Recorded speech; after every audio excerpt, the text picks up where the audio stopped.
Every pregnancy needs utmost care and attention.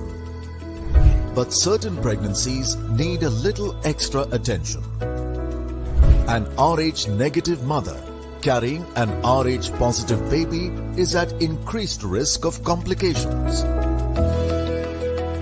BSV is at the forefront to ensure safe delivery in every RH negative pregnancy.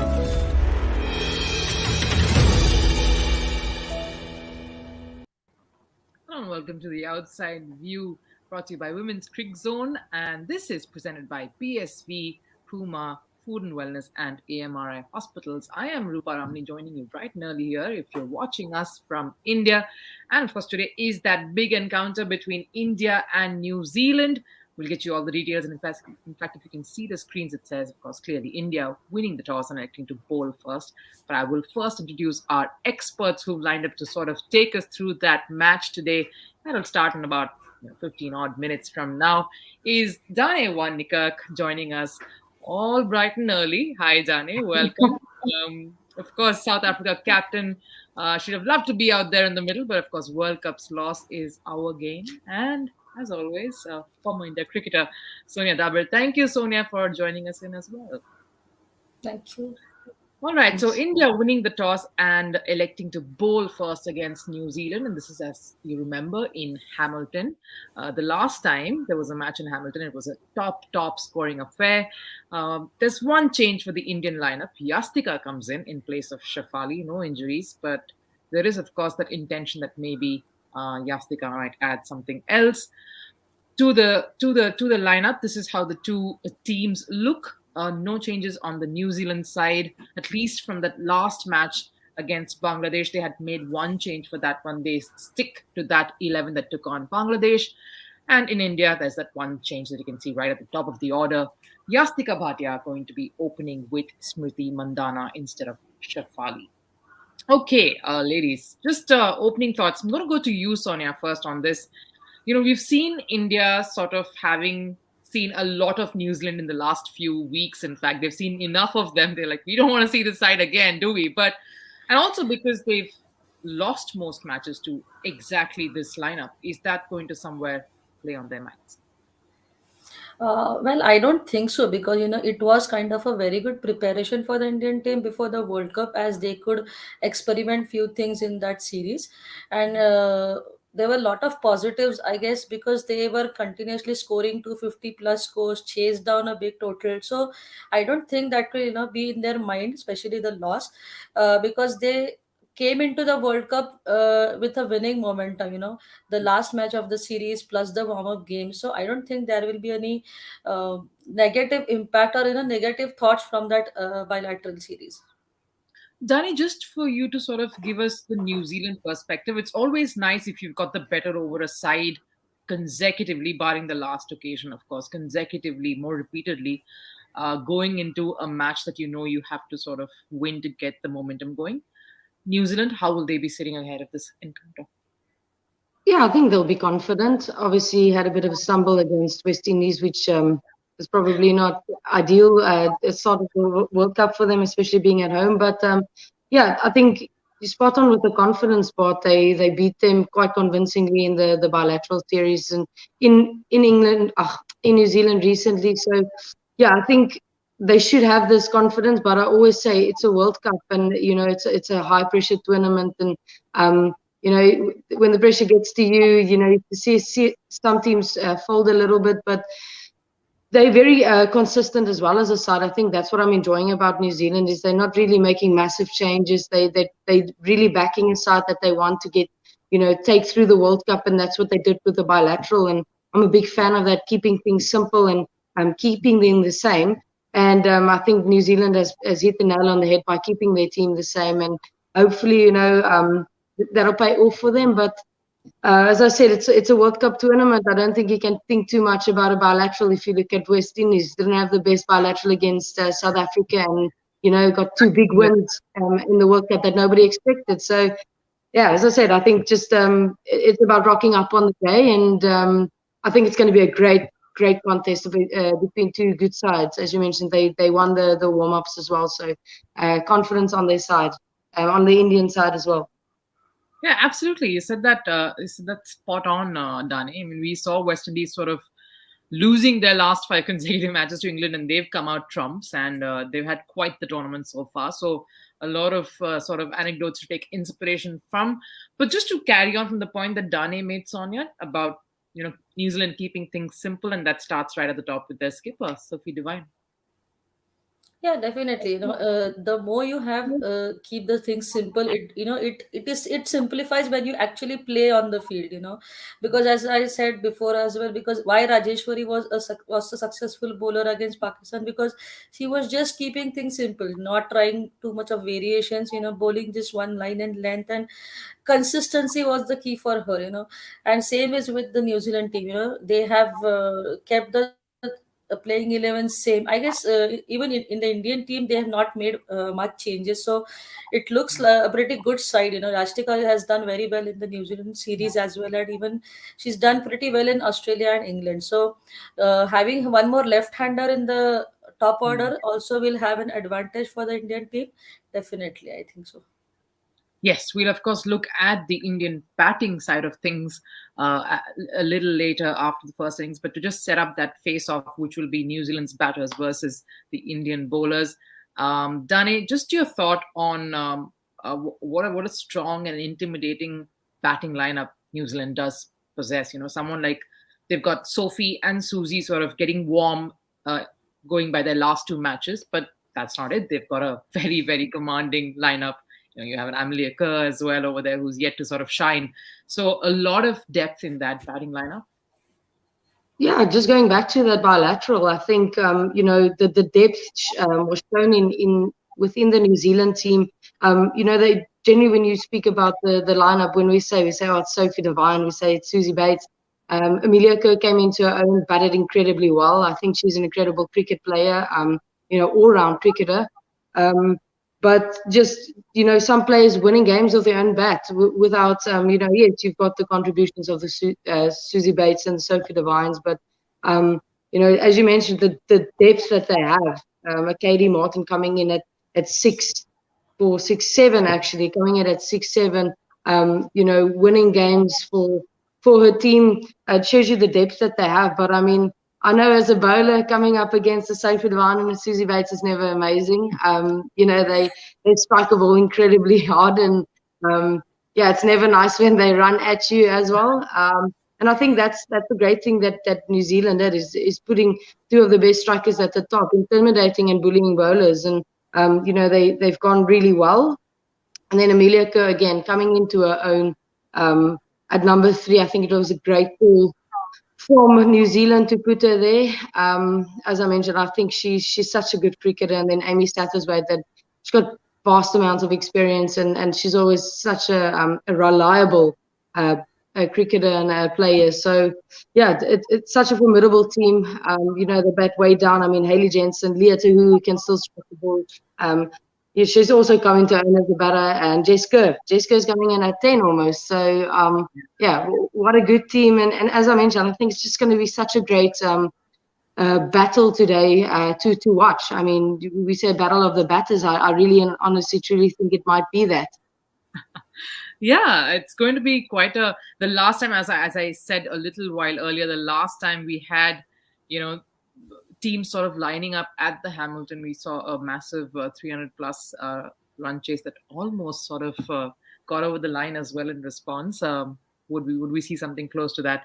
We'll of course wait and watch. But if we have to look at the Indian bowlers who are up against, Sonia, let's start with the veteran, as we always do. Jhulan Goswami, just one shy now of sort of equaling Lynn Fulston for the highest wicket takers in World Cup history.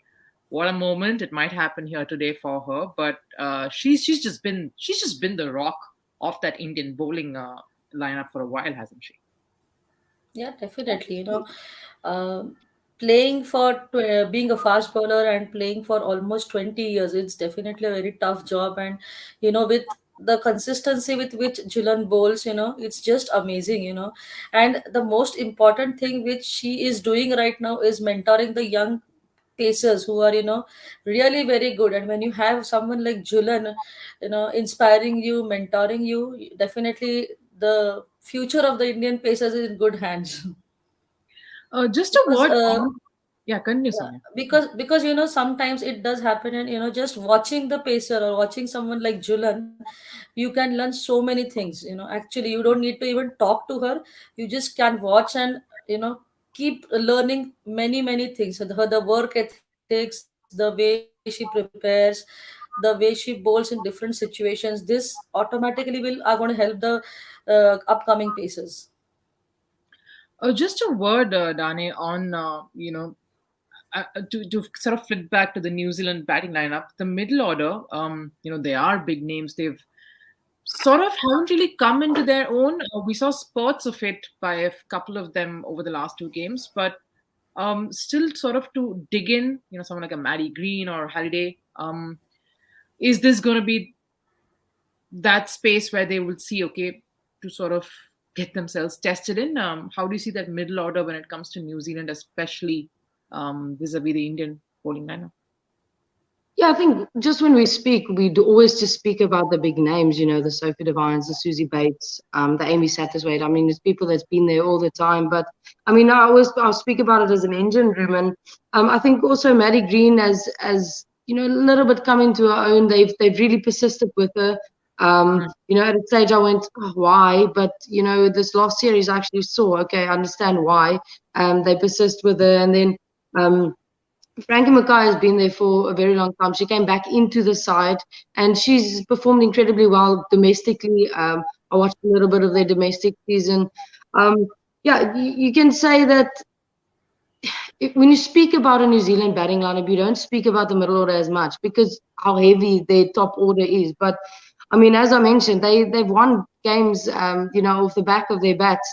And became this kind of engine room that's really rotating the strike, really taking the game as well to the opposition. So I mean, as I said, Katie Martin coming in at 7, she's got a vast amount of experience, and the previous game she did really well. And yeah, I think it's just about allowing them to I guess get into their work and get stuck into their work and not get stuck in that top 4 about the Susie Bates, the Sophie Devines, Amelia Kerrs, and Amy Satterthwaite. Is almost just giving them, their due, their due respect that what they've given for their team in the middle order as well.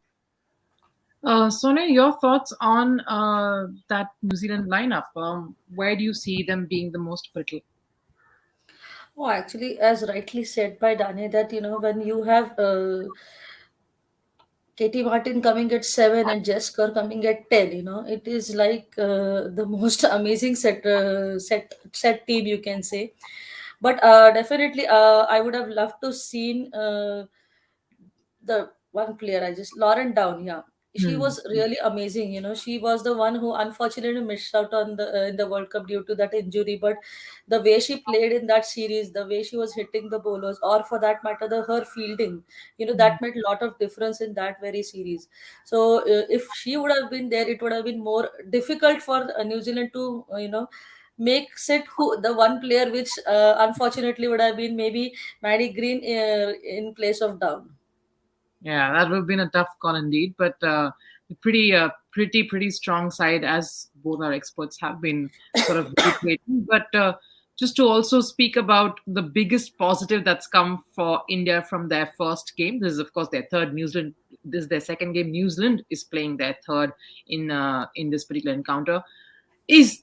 Were the Indian spinners against Pakistan? Dani, just your thoughts on how daunting they would be as a prospect here today. Yeah, look, I made the notes. So if I go through all my notes, I made the notes when I jotted down the Indian side. I made a star next to Gaikwad. I'm a massive fan of her bowling. I think she's gone underrated within the side, within the bowling lineup. She's been such a consistent performer. And there was a time that they dropped her a little bit, and I was like, why? She came in and she's been performing very well, and she's been leading the spin attack. Rana has been very good, very impressive. She's been actually getting a lot of grip with the ball. The last game I watched, and I remembered texting Marizan saying she's actually turning the ball. Like, watch out! She's really turning the ball a lot. And as I said, I think Gaikwad has been leading the spin attack, and I mean, Deepti Sharma, I always love watching her bowl as well. She's such a smart bowler. I did give her my call as my next captain. I think she's also very underrated when it comes to game plans and all those things. But yeah, I think it's a very formidable spin attack. I think that's one thing that New Zealand needs to watch out for is the Indian spin attack, not taking away from the legend of Julian Goswami and the young pace attack as well. But I also think that Gaikwad, just to point her out, has been a bit underrated within that setup. I think she, just facing her as a cricketer as well, just facing her as a batter, I always found her very difficult. She's a bit quicker, than the normal, I guess, spinner, and when she gets it to grip, it really grips. So yeah, it's going to be good to see them go. And it just looks like the New Zealand pitches are turning quite a little bit as well. So I think they'll come into play quite a lot within the whole World Cup. Sonia, your thoughts on the Indian spin attack versus that New Zealand? It's actually like it's this always been the strength of the Indian team, the spinners. But definitely, when in these conditions also these girls are turning the ball so much.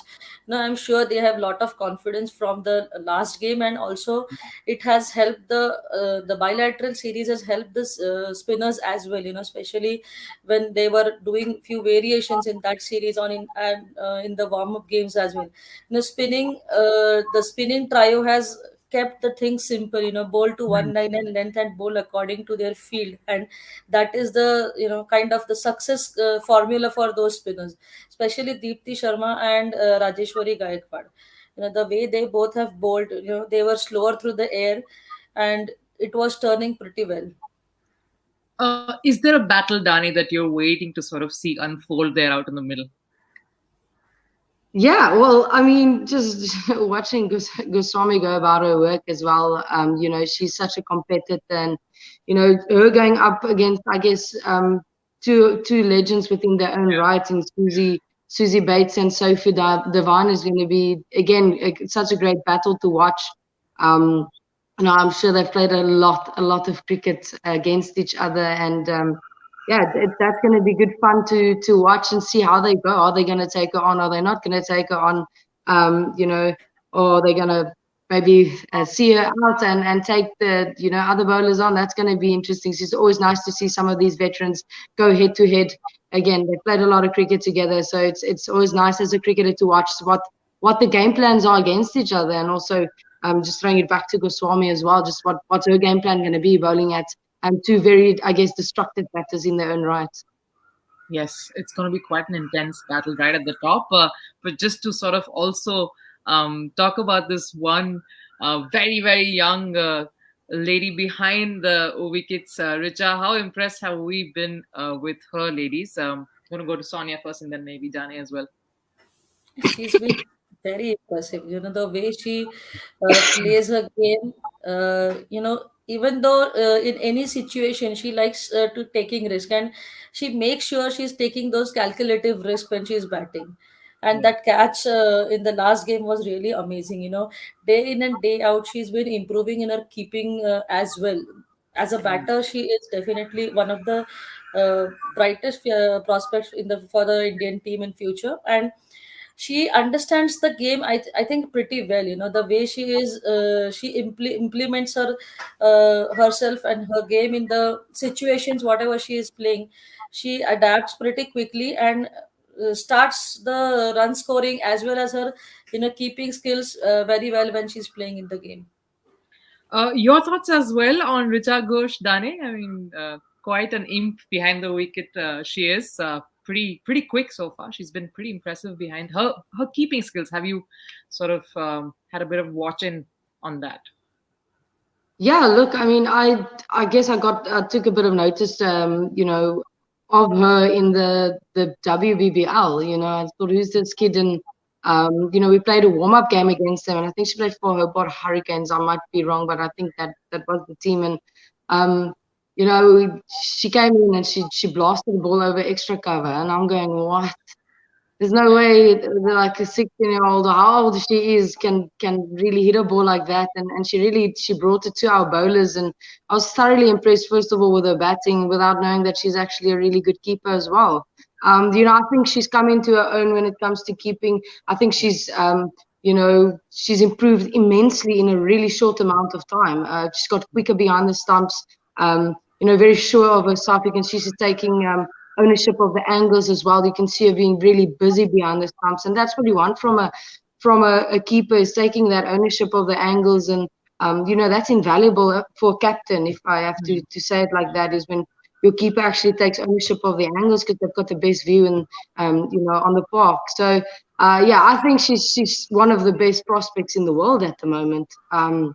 Young prospect, fearless. That's what I love about young players, is especially some of the Indian youngsters have been so impressive when it comes to their fearlessness. They really bring the game to you, and you kind of quite unsure what they're going to do on the day, and that's what you kind of want. And without a doubt, with all the experience she's going to get and build within this World Cup, and with this series, she's just going to get better and better. And I don't want to say it's going to be exciting to see what she does in the future, because I'm probably going to play against her and obviously get a bit of a tapping as well. So, but it's just good to see the youngsters coming in, and you always think who's going to be the next players, who's going to come in after the Harmanpreets and all those people. You always ask that question, and all of a sudden when you look again, there's these youngsters picking up their hand, and really makes you excited for the future.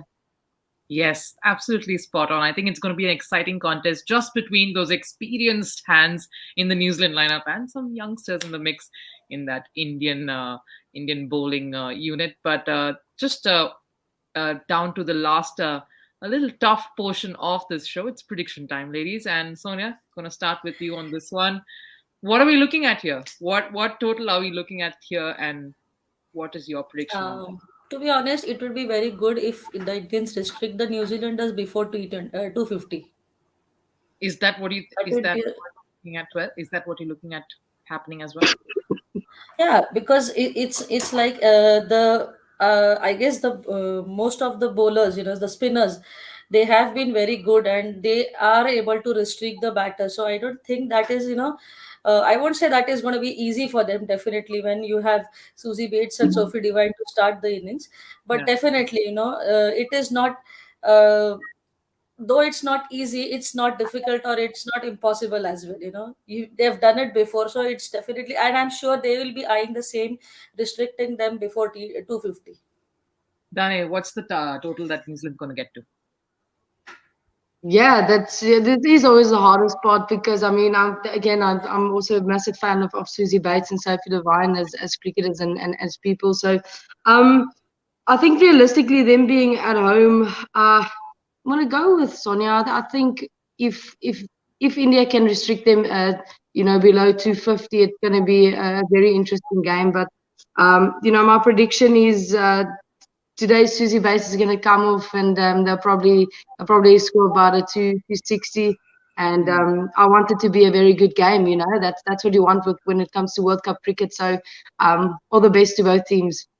Yes, that's what we want. We want a great encounter here. We can't Yeah. wait to see that first innings unfold. An exciting battle awaits us. Thank you so much for joining us, both of you. And thank you for watching as well. But do stick on and join us again after that first innings to see an analysis of how that happened and to build up to that run chase. Thanks for watching The Outside View.